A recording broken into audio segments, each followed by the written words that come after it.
Hey there, I'm Katelyn. Welcome to my YouTube channel. I started a photography business in 2008, so long time ago.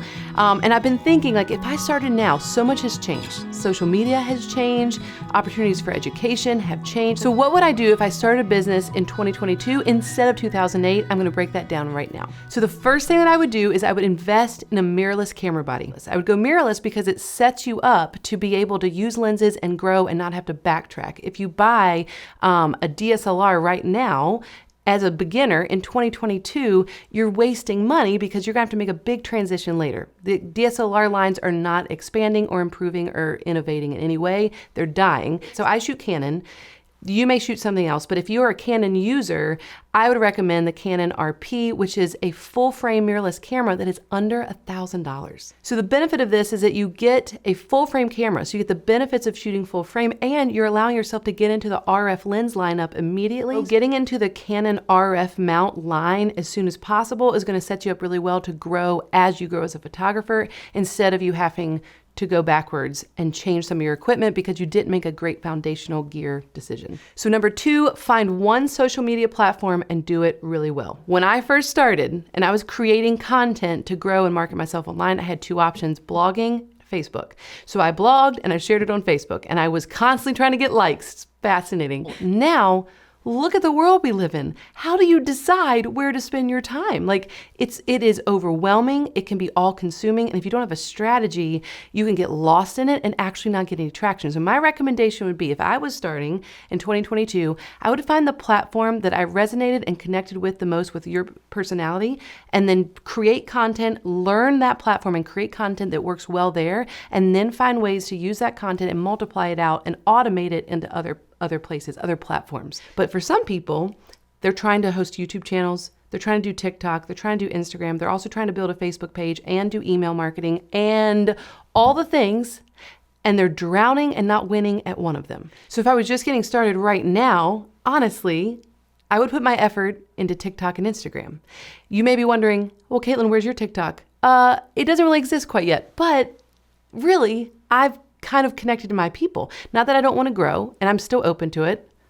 I'll get there. But if I was first starting like ground zero, no followers, no community, no tribe, no Facebook group of 14,000 photographers, and I needed to grow fast, I'd be diving into those realms. I would be looking to where are all the eyeballs, what's growing quickly, what do I resonate with as a platform, and I would dive in there with all of my social media and marketing efforts instead of trying to do everything and not do anything well. So number three, learn how to learn for free online. So when I first got started, I was following Jasmine Star. Jasmine Star was the only photographer that I felt like I personally connected with, and she was sharing education for free on her blog, and every single day I would check it and I would read it. And I dove in head first to everything she put out. There really wasn't that much else out there. Even on YouTube, like, the stuff that I was watching was not giving me the results I wanted. And now, I mean, it is amazing the resources that photographers have. I had none of that when I got started. And so my best recommendation, if I was starting brand new right now, is that I would learn how to watch content online, find someone that I trusted, and then deep dive into what they offered. So if you find someone online that you like learning from, you enjoy listening to them, you resonate with their personality, you feel like, oh man, like this is really great stuff. Do some deep dives. Like, do they have a podcast? Subscribe. Do they have a YouTube channel? Subscribe. Do they have free downloads? Download them. Like, learn how to learn online. And something else to point out is that you have to be intentional with this. Some people are wired naturally with this growth mindset to where they only follow people that teach them more about what they love and they're so passionate about it. They want to open up and scroll and learn. Some people, it's no bad. It's not a bad thing. Some people open up Instagram and they just want to be entertained, and that's totally fine. But what if you could be a little more intentional with how you use social media? And so every time you looked and you were scrolling, you were actually digesting new content that was going to help you grow as a photographer. So subscribe to people that are teaching you new things. Subscribe and follow people that are showing great reels that are actually educational on Instagram. Find ways to connect with people that are going to allow you to grow, not just people that are going to keep you entertained. It's okay to be entertained, but use this for growth, not just a way to consume. Your time is valuable, right? You don't have to invest money necessarily to grow and to be educated as a growing photographer. Use your time wisely so you can get as much free education to help you grow as possible. Number four, invest in a website that will grow with you as you grow in your career. So if I was starting in 2022, I would get a really great template and use Showit as the platform to host my website on.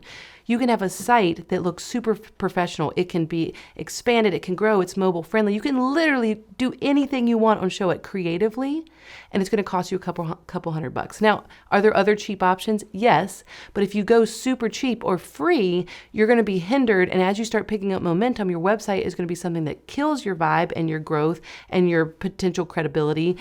I want you to have a website platform that will grow with you seamlessly. So if you want to get started with Showit, there are so many templates available, and I would highly recommend using a template and not building your site from scratch. You don't need to know code. It's drag and drop. You move things around, publish, and it's there. But if you're brand new and you're a photographer, not a web designer, let's get a template that's already made. Now, you may not be ready to dive in and do like $1,000 template, but if you are, my designer, Jen, is from Tonic Site Shop. She actually has a discount. You can look at the links below and use the code KJ sent me to get a discount on a template from Tonic. If you're not ready for that though, there are so many other opportunities out there that are affordable and give you a template that you can use immediately. So just remember, the most important thing is that people are going to be finding you on social media and then going to your website to determine whether or not you're worth the price point. So your website needs to correlate with how great you look online, and Showit is one of the greatest tools to use to be able to do that consistently, efficiently, and creatively. Number 5, invest in education early. Don't wait. Don't wait to dive in, and don't wait until you butcher your first wedding or you totally mess up your first family shoot, or maybe you have already messed up a family shoot and you're like, I'm going to fix it myself, but like I could afford a $99 starter course, or I could afford $29 a month for a few months to just learn and watch someone else behind the scenes. I think that's another sub point to this number 5 point is to make sure the education that you're investing in is exactly what you need. So do the research, email the educator, ask what they recommend, because you want tools that are actually going to translate into practical growth. You may say, like, Katelyn, you can learn for free anywhere. Why would I invest in education if I could just watch it? Well, when you're investing in education, you're investing in the educator taking the education that you need and in order taking the best content and piecing it together. You can search and find one video that helps you a little bit with this thing, and then find another video that kind of correlates to that one, but it helps you a little bit more. And you're going to spend a lot of time trying to piece together free education when you could buy a course, have community, get the best content in the right order, and learn it more efficiently and more effectively. So yes, you can learn for free. That's one of my points. But you can also invest in education early that meets you where you are. So now that I have talked through all these, I'm realizing number 5, point 5, actually probably should have been point 1, because I think as a priority, it comes first. Think about it. If you don't invest in education and you don't know why your images are dark, or why they're always soft, or why your light looks bad, or why you can't edit and fix things, or you don't know how to market, or you don't know how to use social media, if you have no education, then all these other points don't really matter. What's the point of having a website if you're showcasing really poor images? What's the point of having social media if you don't have any engagement because your image quality is so bad? So what's the point even working with clients if you make them feel so awkward that they don't ever talk about their experience with you? Education is a huge part of growth. So I highly recommend this being a top priority as you're getting started in 2022. These are the changes that I would make, and that's exactly what I would do if I was rolling out KJP in 2022 instead of 2008. Thanks for watching. I'll see you next time. Like and subscribe. Bye. Love you, bye. Love you, bye. Bye. Bye.